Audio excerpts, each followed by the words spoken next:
hip hop saves lives, you're even talking about let's get back to the peace because that's, Yeah, I'd say, intrinsic to what Arrested Development represents and always has.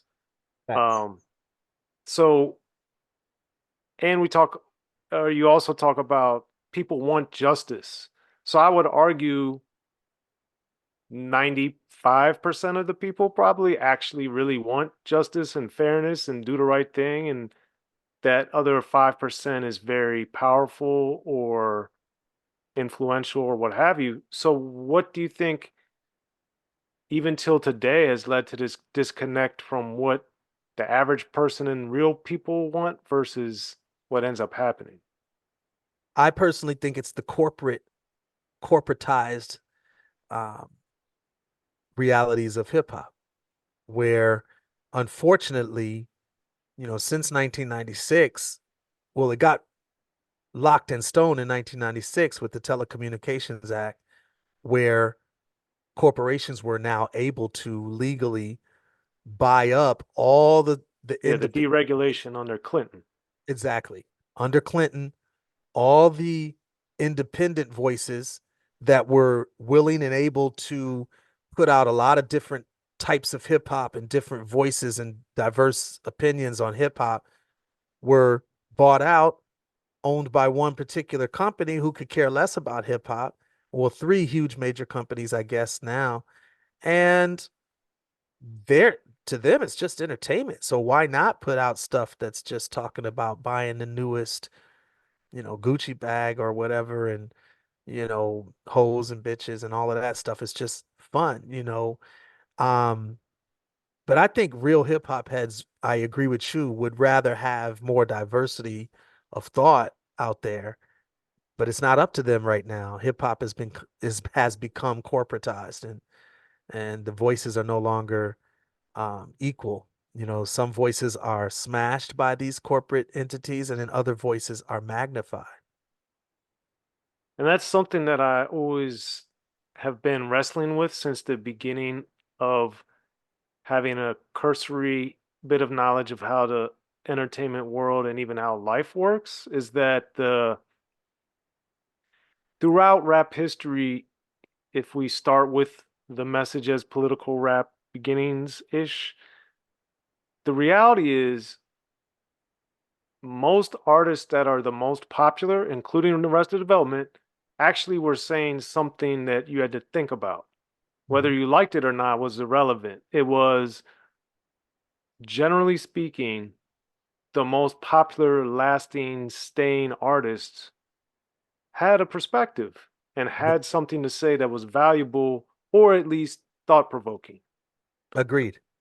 So, that being said, it's challenging, and I haven't figured out why, if using Arrested Development or anybody uh, of the ilk for that matter, why has that been so difficult to translate to? We know that these groups are important and have such value.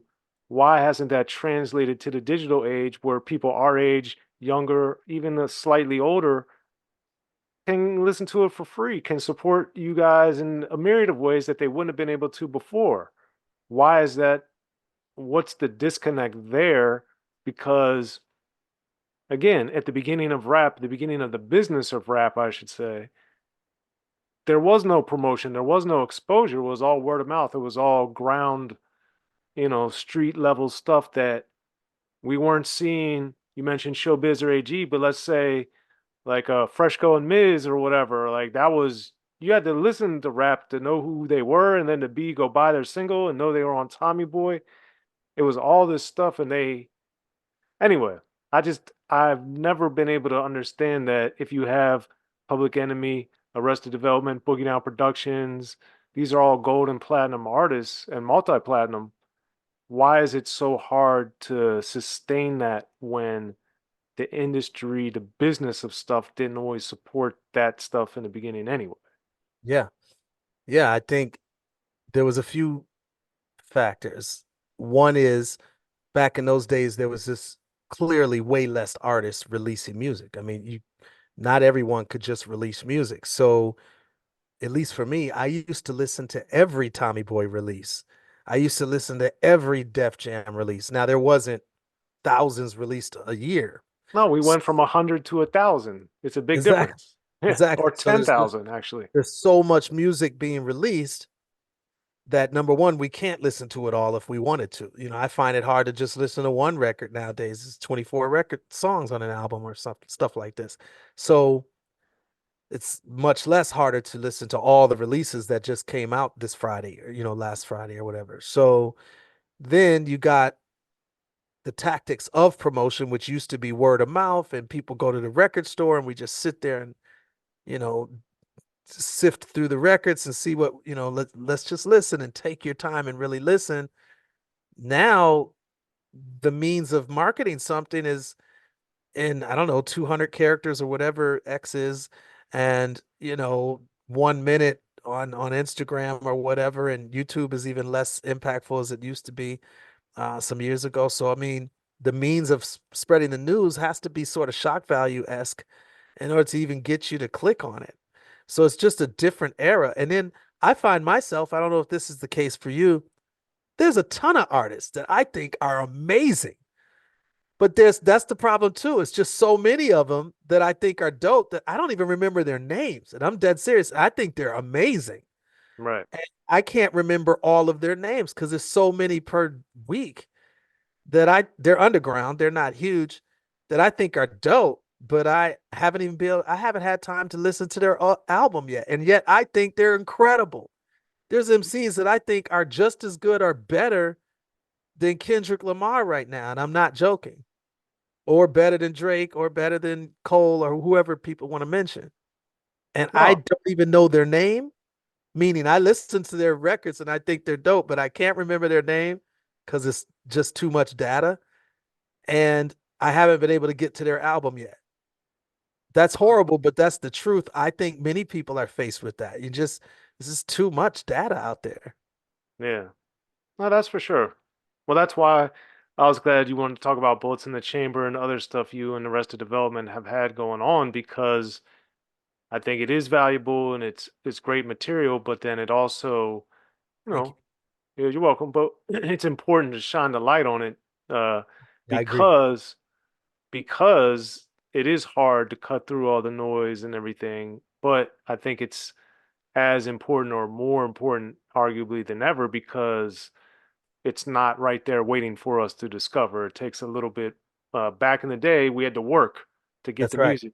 We had to Yeah. work to get the music, and I think we're back there for the opposite end of the spectrum reason, but Sure. Yeah. the Yeah. result is the same.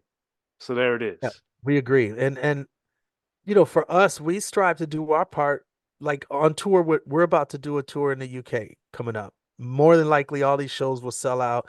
We're bringing a underground artist. Twan Mack is coming out on the road with us from Milwaukee, my hometown. A brother I've known since my early college years, and dope artist, underground as ever. Del P, before he was even on Sway in the Morning or any of these kind of bigger platforms, I believe we were the first to put them on a major platform with a master ace, of course, Arrested Development on Swing 'em. Um, Mark X, which I call him Mark X, but it's MRKSX, incredible MC, incredible artist, putting him on numerous, probably all three of our Arrested Development projects so far. So, just giving these people a platform that's at least bigger than what they would do normally and trying to get them as much shine as possible. It's one of the things I love about your show as well. You know what I mean?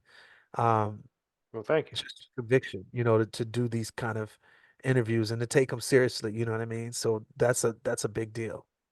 No, thank you. And I'm always glad when I get to speak with you. So, that being said, do you have anything else you wanted to add before we wrap it up here? Yeah, two things. One is obviously listeners, viewers, check out Bullets in the Chamber. Um, get it on Bandcamp. That's where like there's 21 songs, I think there is. And we love that. And then I'm doing a podcast called Track Change, and we're dropping it in April of this year, so next month basically. And Track Change is basically a podcast about me going into a jail in Richmond, Virginia, and making music with inmates, quote unquote. I call them residents.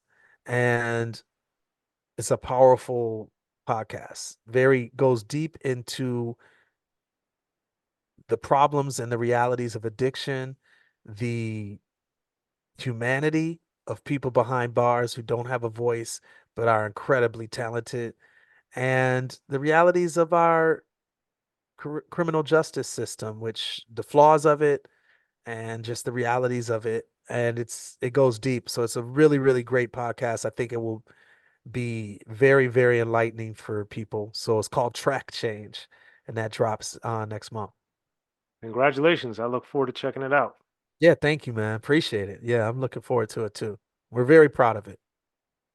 And is that similar to the film you did a few years ago then? Exactly. It's in fact, this opportunity, Track Change, came from the documentary I put out in 16 called 16 Bars. I think it was 2016 or maybe 18 we dropped it. But I forget. But yeah, it's called that documentary won numerous awards. It's been in all types of film festivals across the world and in United States, and it's called 16 Bars, where I went into a jail and did work with inmates. So this is the same premise, whole podcast, and it's powerful.